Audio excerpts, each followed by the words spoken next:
Assalamualaikum warahmatullahi wabarakatuh. Welcome back to my YouTube channel.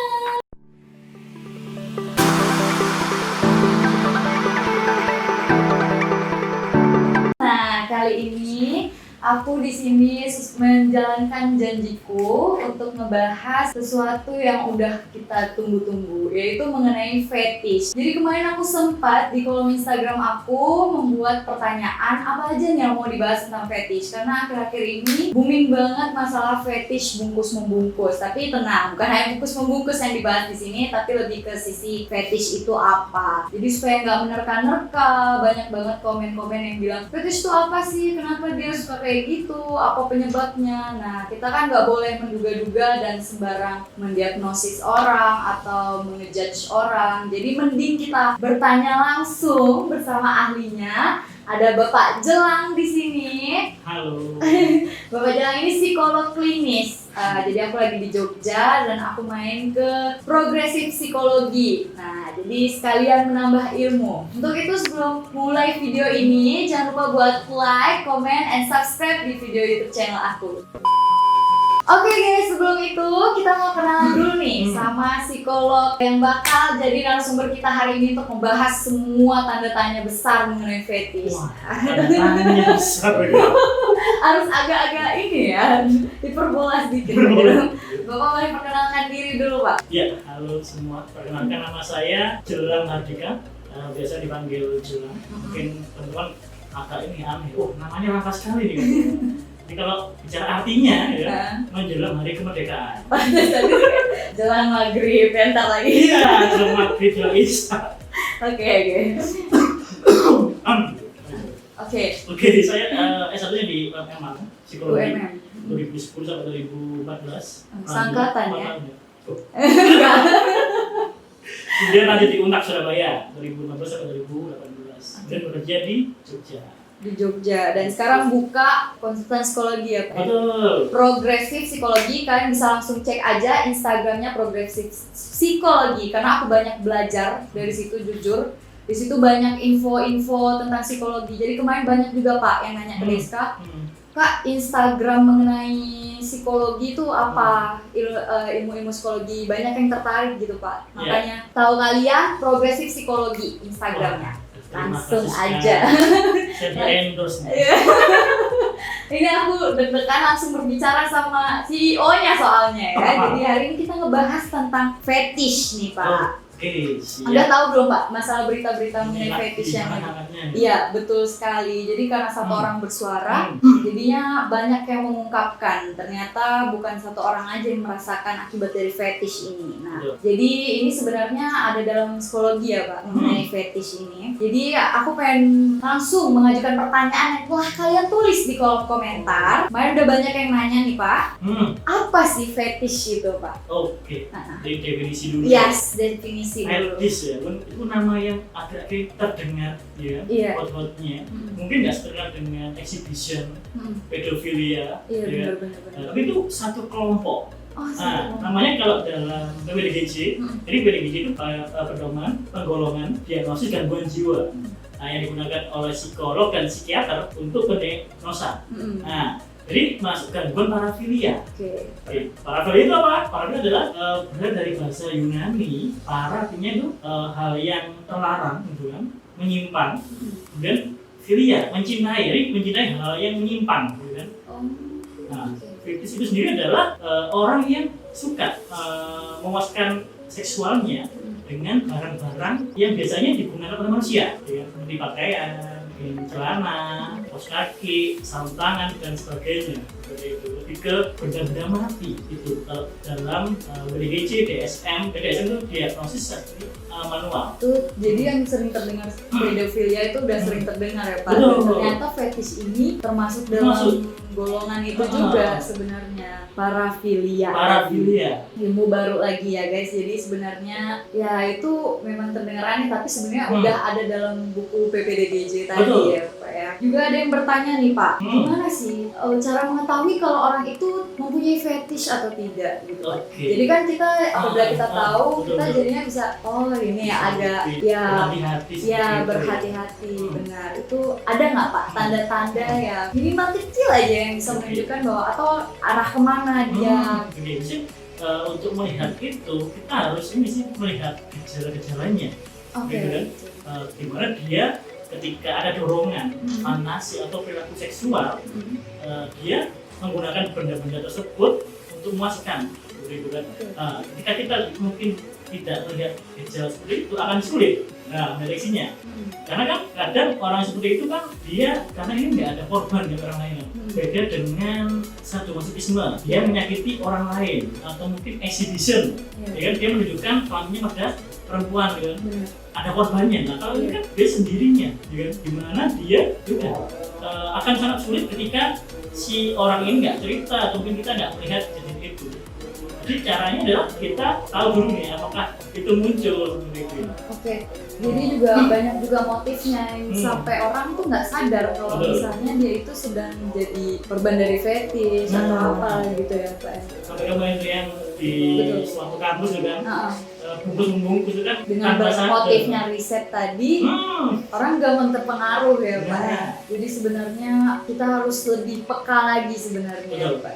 Makanya kayak udah tahu fetish dia mencintai benda yang dipakai manusia, jadi apapun yang berkaitan dengan itu ya harus lebih hati-hati lagi sebenarnya. Ya benar sekali Pak. Tuh. Selanjutnya, apakah jenis fetish itu Pak? Ada dua sih. Ada dua. Tadi fetishisme yang dia kepada barang ya.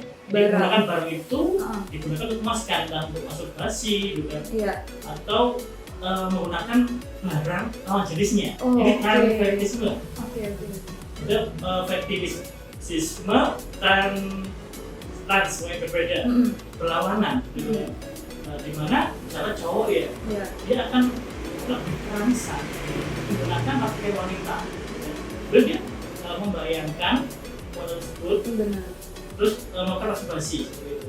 Jadi ada dua tipe, langsung menggunakan barang tersebut, benda mati itu, atau mengenakan pakaian lawan jenisnya, gitu. Dan dimana fetish ini kebanyakan laki-laki sih. Iya betul. Jadi banyak juga kemarin kontrakan pada hilang, pakai dalam yang dijemur. Itu sebenarnya juga bisa jadi ada indikasi fetish yang ngambil itu kan Pak. Juga kalau misalnya dia mengenakan itu dikenakan di dirinya sendiri Pak. Betul, dia kenakan. Dan dia membayangkan sosok lain di situ. Betul, dia membayangkan sosok wanita misalnya ini pelakunya laki-laki, dia berfantasi, dia sedang bermasturbasi atau mungkin berhubungan dengan perempuan tersebut. Dia membayangkan. Ada juga yang manekin dipakein kain lap atau manusia dipakein kain lap. Itu juga bagian dari fetish juga. Tapi kalau misalnya ada orang yang tiba-tiba membuka celananya di depan umum kan ada tuh Pak. Exhibition. Itu exhibition namanya. Jadi banyak juga tuh di tepi jalan ya kan. Dan katanya kalau misalnya kita teriak itu akan menambah dia untuk rangsangan atau bagaimana? Iya, dia kan mencari respon. Ketika bisa langsung ke satu atau dua orang, gitu kan. Misalnya laki-laki nih mungkin di KRL atau di tempat umum, dia menunjukkan kemaluannya, kemudian dia pengen tahu nih respon dari perempuan tersebut. Apakah dia panik? Kalau dia panik, dia semakin kayak ada adrenalin. Dia semakin senang, terpuaskan gitu. Jadi responnya gitu. Kalau mungkin perempuannya biasa aja, mungkin si pelaku akan menurunkan pelakunya dan mencari korban lainnya. Nah itu juga tips buat teman-teman di rumah. Sebenarnya ini juga pelajaran baru yang kita ambil. Kalau misalnya ada kejadian lagi, karena sebenarnya banyak juga mau di kota manapun, aku tetap mendengar ada laki-laki yang membuka celananya atau tiba-tiba gitu di pasar, di kereta api apalagi lagi berdesakan. Itu responnya tadi sesuai dengan kata Pak Jelang, coba untuk tidak berteriak karena itu akan menaikkan fantasi mereka. Kalau misalnya menunjukkan perilaku yang berteriak atau gelisah, panik, itu akan menambah adrenalinnya. Jadi tipsnya coba untuk stay diam tapi ya coba menghindar pelan-pelan tapi Iya. dia tidak kondisi panik mungkin Betul. ya Pak ya, benar. Tetap menjauh cuma ya mengkondisikan diri. Nah, Pak. itu. Tapi sebenarnya penyebab fetish ini tuh apa sih Pak? Oke, jadi kalau kita bicara penyebab itu Iya. ada beberapa faktor sih Mbak Rizka ya. Hmm. Faktor psikologis, Hmm. ada faktor dari biologis. Nah, Oke. kalau dari psikologis, kalau kita mungkin ingat teorinya Freud, psikanalisa, Iya. nah, mungkin juga ada kendala waktu kecil di fase alik. Nah, Oke. di mana si anak itu kan suka nih, lebih tertarik dengan kemaluannya, ada kepuasan di situ ya. Iya. Ketika mungkin ada kegagalan di situ Hmm. dan kalau sampai dewasa, itu juga jadi pemicu ya. Hmm. Nah, tapi kalau psikodinamik ini masih ini sih perdebatan, masih kontroversial. Iya. Ada juga faktor ini pembelajaran, di mana waktu anak-anak waktu kecil ya, dia kan masa dimana pernah mengalami ereksi. Hmm. Nah, di sini dia menggunakan kayak celana karet. Nah, itu akan terbawa kan kalau dia mendapati kepuasan di situ, ya kan? Akhirnya mungkin fetishnya ke celana karet. Iya. Atau mungkin ketika waktu kecil dia melihat ada stalking ibunya nih Iya. sampai masturbasi misalnya. Nah, itu juga akan jadi fetishnya ke stalking itu. Jadi ada pengalaman dari dewasa masa ya. kecil itu. Termasuk dari mungkin ada pernah pengalaman trauma pelecehan seksual itu juga Oke. termasuk. Gitu. Tapi kalau fetish ini sendiri bisa menyebabkan dendam nggak Pak? Biasanya kan dia korban fetish. Oke. Saya korban, saya ingin membalas dendam misalnya. Itu bisa nyebabin nggak Pak? Apa tergantung individunya sendiri lagi? Oke. Bisa ya, bisa ya. Enggak, ya. Heeh. Kalau iya mungkin karena rentannya Iya. kepergian orang tersebut ya. Oke, tergantung individunya lagi Betul. berarti ya Pak ya. Kalau dia rentan atau tidak, terus juga bagaimana dia mengelola stresnya, kemudian bagaimana dia pola pikirnya itu pengaruh sekali gitu. Pengalaman masa lalu jika dia bisa menghadapinya, menerimanya akan lebih mudah sih daripada yang sulit untuk menerima kejadian traumatis. Banyak juga orang yang punya masa lalunya mungkin buruk, tapi dia mempunyai niat, oh orang lain atau anak saya atau itu tidak boleh merasakan yang seperti saya. Dia Iya. akan jadi lebih baik, malah mengobati. Malah mengobati. Betul, betul. Tapi ada juga yang balas dendamnya. Betul. Kalau balas dendam terus, kapan mau selesai ya Pak? Nggak ya? bisa selesai. Betul, betul, betul. Selanjutnya nih, kita nyontek dulu ya guys, karena Oke, pertanyaan guys. teman-teman banyak. Siap. Di sini kalau misalnya treatment awal buat orang yang punya fetish itu gimana sih? Oke, oke. Mungkin dari masa kecil nih, Oke. punya adik. Nah, Oh kayaknya kita perhatiin nih. Aduh kayaknya dia punya adiktif nih dengan mainin stocking atau Oke. apa celana karetnya gitu. Kita sebagai orang tua atau sebagai keluarga mungkin kita bisa nyetok dari dia kecil dulu misalnya. Oke. Itu gimana Pak? Oke, Kondisikannya.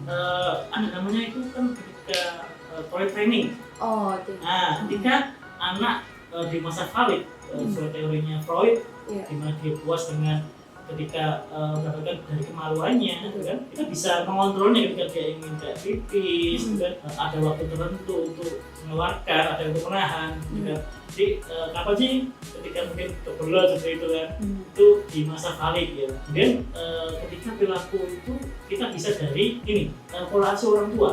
Di buku Neville itu saya ngambil ada di luar itu kan ya, yang menggunakan pakaian lawan jenis itu bermula dari hukuman orang tua ketika anak salah didandani perempuan. Nah, berada dari situ juga bisa, dimana sampai dewasanya dia seperti ingin apa ya, membalas dendam.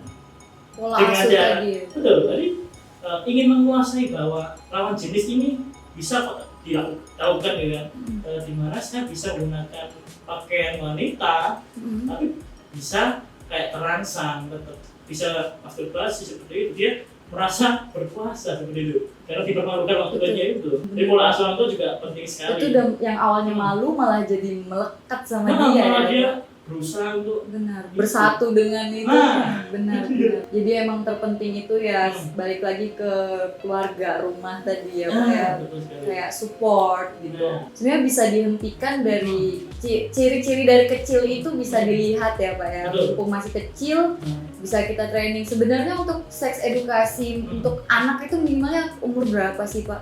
Edukasi ya, Ya, bisa yang wajar dari itu. TK atau mungkin SD. Dari toilet training tadi itu udah betul. diajarkan ya Sudah Pak. bisa. Nah. Dari kecil sih. Jadi itu bukan hal yang tabu betul. sebenarnya. Itu untuk adik sendiri, saya punya ponakan cowok umur 5 tahun, kita ajarkan bahwa kamu malu kalau ngeliatin itu ke orang, ini punya cowok, kalau tantemu punya ini, jadi diajarkan kalau itu benda-benda ya kelamin atau apa itu harus sudah diajarkan sejak dini. Jangan anak nanya ini apa, malah itu hal yang tabu, itu salah ya Pak. Kan juga masa penyebutan kan. Benar. Ini kan nggak jelas ya. Iya betul. Kita ini penis, ini vagina. Dari kecil memang mereka udah tahu nih. Terus mana sih yang nggak boleh disentuh orang lain. Nah, itu kan juga pendidikan seksual yang baik untuk anak-anak. Betul sekali. Jadi seks edukasi malah kalau misalnya kita mengajarkan itu dia tidak mencari tahu sendiri nantinya. Benar sekali. Tapi kadang ada anak kecil tuh penasaran, jiwa keponya tinggi, nanya ini apa Mak? Kamu nih sembarang. Nah kan padahal dia bertanya itu polos ya Pak ya. Tahu kan. Benar. Jangan bilang ke temen ya, ini kotor atau ini dijelasin gitu. Intinya diajarkan gitu. Jadi itu penting sekali ya guys, pola asuh itu balik lagi. Lanjut, apakah kecanduan seksual itu lebih bahaya Pak dari kriminal? Nah, tergantung dulu ya. Apakah kecanduan seperti apa? Apakah itu sampai menimbulkan korban ke orang lain atau tidak? Kan kecanduan itu banyak sekali kan. Dan juga banyak jenisnya juga ya, yang exhibition, yang menimbulkan kelamin ke orang lain, atau yang fetish ke pedofil ke anak-anak. Itu ada korbannya ya. Ada korbannya ya. Nah itu bisa juga dikatakan lebih dari kriminal ya. Tapi ketika fetish kan lebih ke diri pribadi, mungkin nggak ada orang yang tahu. Nah itu nggak menimbulkan korban. Jadi kembali ke kasusnya sih kalau saya melihat. Ada yang memang misalkan itu kriminal sih, kayak pedofil. Benar. Karena traumatis anak tadi itu ya Pak ya, betul sekali.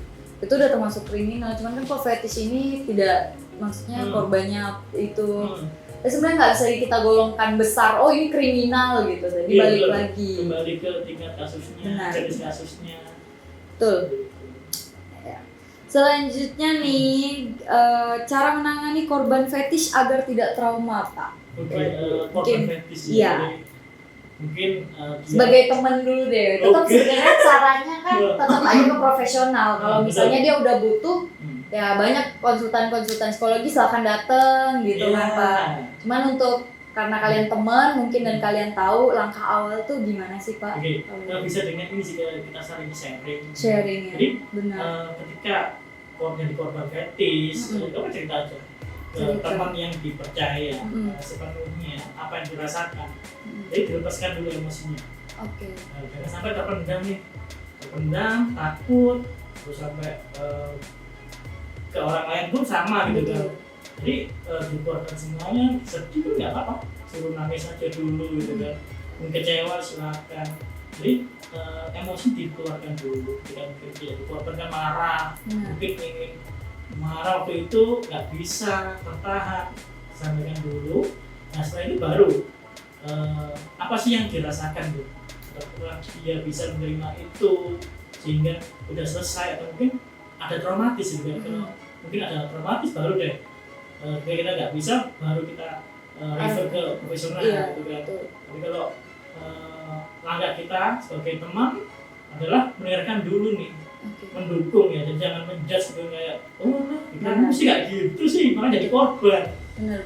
Jadi malas kan cerita. Jadi mungkin dia pendam semakin lapar gitu kan, dan mungkin nggak akan dia keluarkan. Yang itu jadi peristiwa traumatis yang berdampak ke psikologisnya.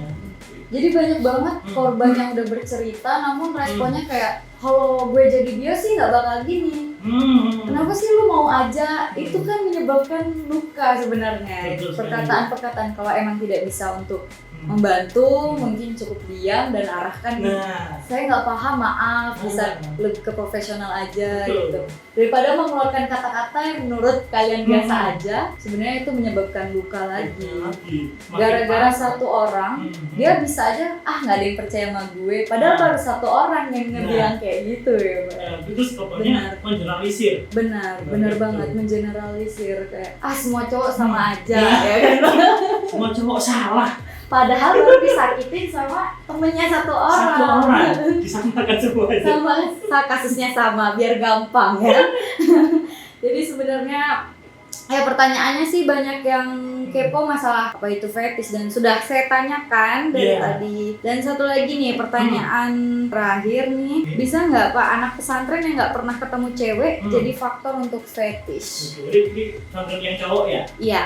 Jadi karena kan jarang bertemu wanita, sedangkan pesantren itu umur-umur remaja. Iya betul. Apakah fetish tergantung individunya lagi ya? Kembali juga individu dan cara pengelolaannya kan? Benar. Karena kan ibaratnya semua pesantren juga punya ketua kamar, punya mantan anak pesantren, punya ketua kamar, punya ustadz yang per lantai, mungkin di situ bisa dipantau sih. Karena fetish itu juga tergantung orang dari pola asuh kecil tadi juga bisa ya Pak. Jadi bukan karena dia masuk pesantren, umurnya udah remaja, nggak lihat cewek langsung fetish, itu kan bahaya itu. Alhamdulillah pesantren masih pada ini semua, lulusannya masih baik-baik. Jadi ya enggak, tuh sebenarnya tergantung pola asuh tadi juga sih. Jadi Mas, dan ini sebenarnya keluar dari judul fetish tadi Pak. Jadi sebenarnya banyak yang takut ke psikolog. Nah di sini Deska ingin mematahkan pendapat yang bilang gue ke psikolog nggak ada perubahan. Satu, padahal kan kayak ya itu Bapak aja yang jelaskan. Kedua, psikolog mahal-mahal. Itu orang udah pada takut, jangan psikolog 1 juta sejam. Itu banyak Pak yang beredar kayak gitu. Makanya mungkin kita bahas di sini. Terus yang ketiga, psikolog di rumah sakit aja nggak? Nah itu. Jadi mumpung lagi di progresif psikologi, coba Pak. Psikolog, saya ke psikolog tapi nggak ada ngerasa perubahan. Itu gitu Pak. Jadi kembali ya, ketika kita memutuskan datang ke profesional, kita mau dulu nih. Kan? Jangan setengah hati. Datang aja. Pokoknya nanti yang mecahkan psikolognya. Nah, ya kan maksudnya udah kurang baik nih. Bahwasanya untuk sembuh itu kembali ke kliennya. Betul. Jadi psikolog adalah untuk mencari akar permasalahannya. Kemudian mendapat gambaran nih pilihan apa aja sih yang bisa dilakukan. Benar. Dan itu kita sendiri. Balik ke diri sendiri. Nah, betul. Yang berubah kembali ke kita. Psikolog hanya mendengar, mencari akar permasalahan tersebut, mengurai masalahnya, dan kita akan semakin dapat insight, ternyata masalahku begini ya. Jadi apa yang harus aku lakukan? Itu. Jadi kita psikolog bukan menuntun. Jadi kamu harus gini, harus gitu. Benar. Karena setiap orang berbeda dia. Iya, betul. Dan juga psikolog tuh mahal-mahal nggak Kak? Wah, kalau dibilang mahal, coba ya kita melihat ya. Benar. Silakan survei di kota mana aja gitu kan. Iya. Apakah sampai jutaan? Nggak juga gitu kan. Iya. Karena ke psikolog kita konseling, psikoterapi itu kan butuh sejam 2 jam. Dan itu worth it sih. Nggak sampai biaya yang sangat mahal. Benar. Dan juga ketika mungkin kita merasa tatap muka ada yang mahal, banyak kok misalnya di Jogja di puskesmas atau mungkin platform online di relief gitu kan, bisa juga. Betul. Banyak cara kita bisa berkonsultasi dengan profesional. Benar sekali. Jadi hilangkan stigma kayak gitu. Jangan mentang-mentang psikolog kan ibaratnya dari ucapan terus dinilainya tidak ada obat gitu kan. Jadi mahal nih cuma datang untuk cerita aja mahal. Padahal kalian harus tahu sendiri bahwa sakit mental itu butuh orang cerita dan itu kita dapat feedbacknya. Kan respon-respon dari psikolog itu ada sebagai terapeut juga. Betul. Jadi ketika misalnya orang dengan overthinking kita ke psikolog kayak meluruskan nih. Seperti ini loh gambarannya. Oh iya ternyata begini. Biasanya klien akan menemukan sendiri nih dari hasil konseling psikoterapi dengan psikolog gitu kan. Iya betul. Oh iya ternyata begini ya. Aku harus tahu nih, berarti udah tahu dapat insight mau ngapain kan. Nah, sedangkan kalau kita cerita ke orang awam yang mungkin backgroundnya bukan psikolog sama sekali, biasanya kan ya udah tinggal sholat aja, bersyukur, kurang iman. Benar. Betul. Itu juga sebenarnya baik, tapi bukan solusi juga. Dan juga pertanyaan terakhir nih Pak yang Deska ingat, kalau ke psikolog itu apakah harus ke rumah sakit gitu Pak? Oke. Kalau psikolog tidak harus ke rumah sakit. Tuh. Jadi bisa ke biro, klinik, atau mungkin puskesmas yang setahu saya ada di 3 kota, Oke. Surabaya, Jogja, dan Jakarta. Ya. Dan juga ada sekarang mulai online juga ya, jadi nggak hanya di rumah sakit, ada Betul. Banyak banget. Jadi walaupun karantina dan kalian udah mulai stres apa, kalian ngerasa sebenarnya penyakit mental ini banyak dibilang alay, terlalu dibuat-buat, itu sakit banget sih guys. Betul, Kasian betul. banget penderitanya yang udah ngeluh, nangis terus, tiap malam butuh teman cerita, yang tadinya temennya dengerin, tapi karena keseringan jadi malah udah lu alay banget sih nangis mulu gitu kan. Nah ini ya, Ya betul sekali. dihujat gitu ya. Betul Pak. Jadi sebenarnya ya sayangi diri kalian, kalau pesan aku sih gitu. Dan juga jangan pernah takut dan jangan pernah dengar omongan orang lain dulu. Kalau emang kalian ngerasa ada yang janggal di diri kalian dan butuh bantuan, silahkan. Kayak tadi di 3 kota ada di puskesmas. Nah itu untuk siswa mungkin lebih terjangkau juga ya Betul, Pak ya. iya. Juga online kan bisa tanya-tanya dulu, terus nanti tarifnya bisa dibicarakan juga, jadi Betul. kalian bisa memperkirakan. Nah kalau untuk pesan Bapak sendiri gimana nih Pak buat Untuk anak-anak Iya, untuk ini ke psikologi. Jadi kembali, WHO mengatakan kan Iya. bahwa kesehatan itu ada 3 kondisi secara fisik, mental, dan sosial.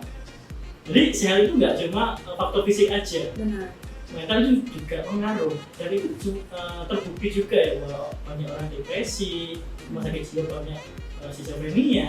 Iya. Itu kan karena dampak permasalahan psikologi yang tak terselesaikan, ya kan? Mungkin terpendam, sulit untuk menceritakan, dan kemauan ke profesional yang masih belum ada seperti itu kan. Benar. Dan saya merasa dan beberapa ini sudah semakin aware sih, Betul. terutama generasi milenial ya. Iya. Mungkin kalau yang baby boomers yang Iya. tua-tua mungkin masih ada skeptis juga, Betul, ngapain ke psikolog. Kalau Gen Z ini udah Nah, mulai terbuka Terbuka Pak. sih bahwa, dan juga banyak sekali yang ingin jurusan psikologis sih. Iya. kalau setahu saya. Karena juga banyak artis, selebgram, influencer yang sudah menyuarakan Nah. saya ini punya penyakit mental, Betul, saya betul. ini, Udah speak up dan juga itu ya. bukan jadi aib lagi. Jadi ayo sama-sama, kalau ini tuh sebenarnya butuh buat berobat juga. Betul, betul.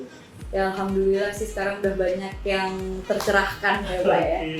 Oke guys, mungkin sekian dulu nih pembahasan kita hari ini bersama Bapak Jelang. Jangan lupa buat di follow IG-nya. Siap. IG-nya apa Pak? Jelang Hardika. Jelang Hardika. Tuh, kalian bisa langsung follow IG-nya dan juga follow IG Progressive Psikologi. Dan Pak Jelang juga di relief ya Pak ya? Iya, betul sekali. Oke. Jadi guys yang di Jogja, nah kebetulan Bapak ini di Jogja, kalian bisa langsung datang. Kalau misalnya itu buat janji dulu mungkin ya Pak ya. Iya, bisa. Ada kontaknya di progres itu, ada WA-nya juga. Nah di Progressive Psikologi, jadi yang di Jogja yang bingung mau ke puskesmas apa rumah sakit atau di mana, di biro ya. Nih di sini juga Pak Jelang juga membuka layanan psikologi sekalian, jadi buat kalian semua. Oke guys, thank you for watching. Semoga bermanfaat ilmunya dan jangan lupa buat like, comment, and subscribe video YouTube channel aku. Thank you for watching dan supporting. Bye bye.